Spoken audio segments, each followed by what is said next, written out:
नमस्कार दोस्तों, मैं हूं दिनेश के वोरा। स्वागत है आपका न्यूज टाइम एसएस न्यूज के इस डिबेट में। दोस्तों, भारत का मुस्तकबिल कौन लिखेगा, यानी कि भविष्य कौन लिखेगा? क्या वो जो फेक सर्वे करने वाले हैं वो भारत का भविष्य लिखेंगे, या फिर भारत के उद्योगपति जो दो दो कौड़ियों में बिक जाते हैं वो भारत का भविष्य लिखेंगे और राज सत्ता के सामने घुटने टेक देते हैं? या फिर वो मीडिया के मालिक जो सुबह से लेके आज तक शाम तक राम के प्रवचनों के अंदर ऐसे मगन है कि मुझे यही नहीं समझ आ रहा है कि ये चैनल आस्था चैनल है, संस्कार चैनल है, या वास्तव में कि भारत के न्यूज चैनल है। मुझे तो उनमें फर्क नजर आना भी बंद हो गया है। सुबह से लेके वही साधु संत बैठे रहते हैं, वही भगवान राम की बातें होती हैं। तो कभी कभी मुझे लगता है कि वो अफगानिस्तान का कोई चैनल देख रहा हूं मैं, जहां पर सुबह से लेके शाम तक कुछ उसमें अजान वगैरह होती रहती है और कुरान के पवित्र वचन बोले जाते हैं। या फिर आजकल बहुत सारे ज्योतिष के पंडित आ गए हैं, और वो ज्योतिष के पंडित आके क्या करते हैं कि वो आजकल फातिया पढ़ने का काम होता है उनका आजकल। एक और भी सुबह भी एक रिपोर्ट पढ़ रहा था, तो उन्होंने कहा कि मालदीव्स का अंत हो गया है। तो मैंने कहा भाई, ये तो कमाल ही हो गया। पता नहीं मालदीव्स का अंत हुआ है या भारत ने एक टैक्टिकल ब्लंडर कर दिया है। अब तो दुनिया में इसकी चर्चा हो रही है, लेकिन समझ में नहीं आ रहा कि इस हिंदुस्तान में हो कहा रहा है।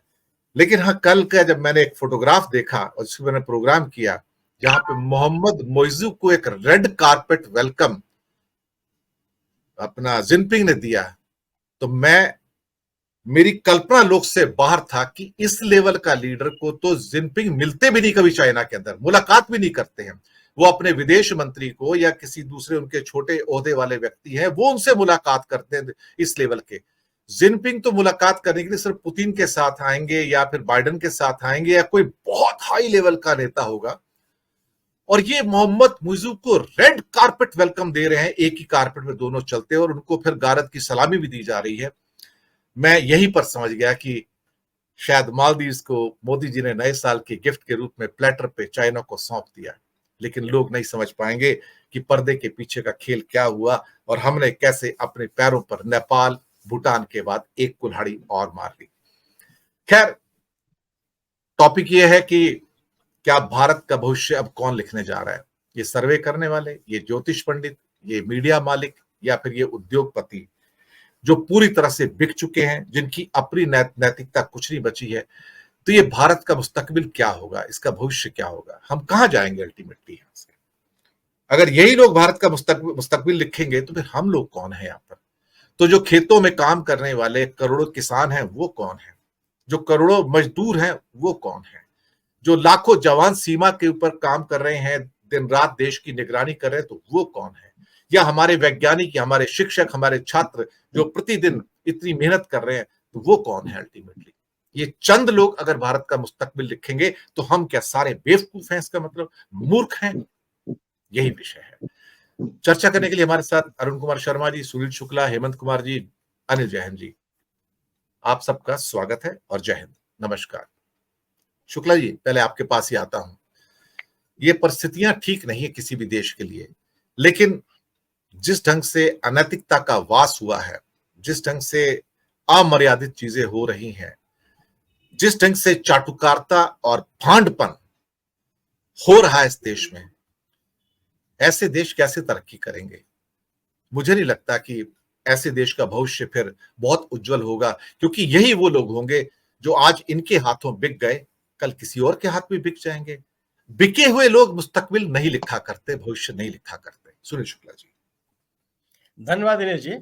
आपने अपने बात में ही ये कह दिया कि बिके हुए लोग किसी देश का, किसी समाज का, किसी परिवार का और खुद का भविष्य नहीं लिखते। बिके हुए लोग कुछ नहीं कर सकते, उनकी नियति है बिकना केवल।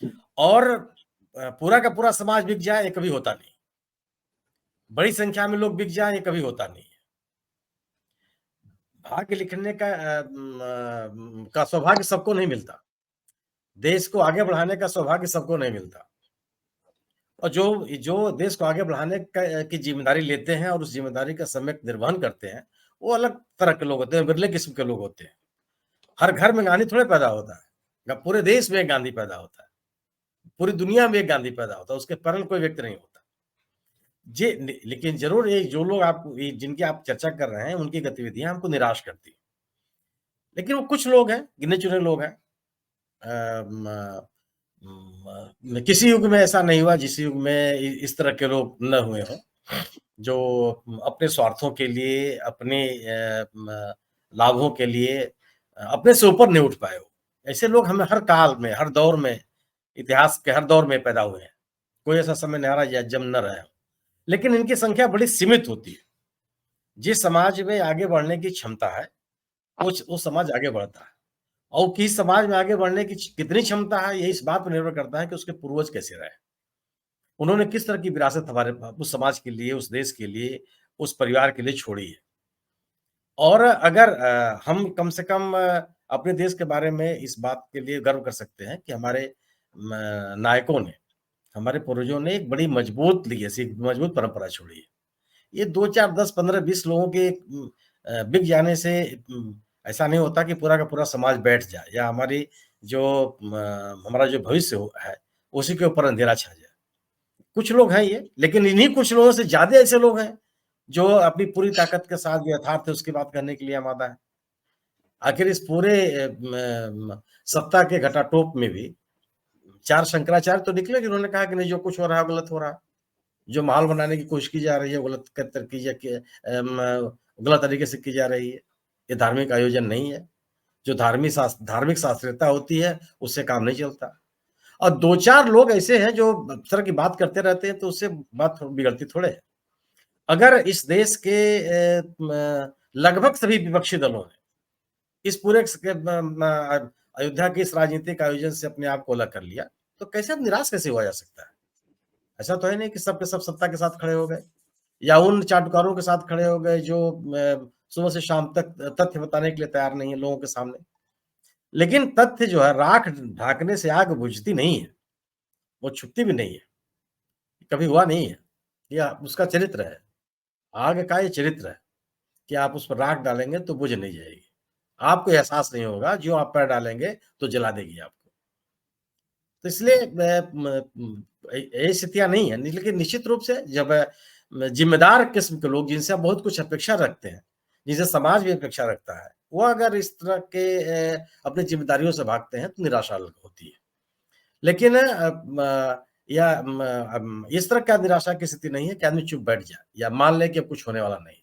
बहुत कुछ होने वाला है और बहुत कुछ करने के लिए लोग अभी उद्यमी हैं, जो अपनी ज़िम्मेदारियों के साथ जी रहे हैं और अपनी ज़िम्मेदारियों का निर्वहन कर रहे हैं। कुछ लोग हैं, चाहे जिनमें जो आपने उद्योगपतियों का नाम लिया और कुछ ज्योतिषियों का नाम लिया, कुछ ही तो लोग हैं ये। क्या जो लोग अपने आप को बेच दिए हैं जिनके बारे में आप कह रहे हैं या जो तथ्यों की बात करने से कतरा रहे हैं, ऐसा थोड़ा है कि फिर पूरे के पूरे समाज ने या उस वर्ग के लोगों ने तथ्य कहना बंद कर दिया।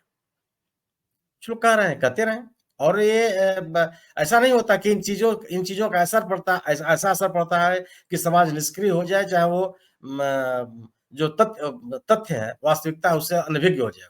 उससे उन्हें उसकी जानकारी ना मिले। ये एक दौर है और इस दौर से भी, इस अंधेरे से भी लोग बाहर निकलेंगे। ऐसा नहीं है कि एक ऐसा या कोई ऐसी सुरंग नहीं है जिसके बस आगे जाकर के कोई रोशनी ना हो। बिल्कुल रोशनी है और रोशनी लोग दिखा रहे हैं। आप जैसे लोग भी हैं जो इस तरह की चर्चा कर रहे हैं। तो और बड़ी संख्या में लोग हैं, जो बात कह रहे हैं, खुल के कह रहे हैं, मजबूती के साथ कह रहे हैं, जनता के बीच में लोगों के बीच में जा रहे हैं और तथ्यों से उनको अवगत करा रहे हैं। और लोग भी उससे ऐसा नहीं है कि म जो जो तथ्य उनके सामने रखे जा रहे हैं लोगों के द्वारा, उससे वो नकार रहे हैं। या जो एक तरफ़ा तथ्य उनके सामने रखे जा रहे हैं केवल उसी के वशीभूत बनते चले जा रहे हैं। बिल्कुल ऐसा नहीं है। अगर आप देखते हैं तो जो चाटुकार किस्म के लोग जो बातें कर रहे हैं, उसके पैरेलल बात करने वालों की को सुनने वाले ज़्यादा हैं और ये समाज की सच्चाई है। बस केवल ये ज़रूर है कि जब एक ऐसे व्यक्ति से हमको निराशा होती है जब हम उम्मीद करते हैं कि ये व्यक्ति ऐसा नहीं कर सकता, ये समाज ऐसा नहीं कर सकता। समाज के इस वर्ग के लोगों से हम ये उम्मीद नहीं करते।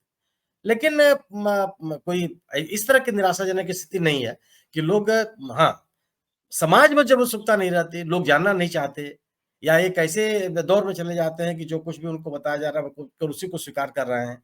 तो एक ज़रूर हलचल पैदा करने की कोशिश कर सकता है। लेकिन समाज का एक बड़ा तबका है और बड़ा तबका है, जो तथ्यों को जानना चाहता है, तथ्यों के नज़दीक है, उन लोगों को सुन रहा है, जो वैकल्पिक बातें या इस अंधेरे को चीरती हुई रोशनी सामने समाज के सामने लाने का प्रयास कर रहा है।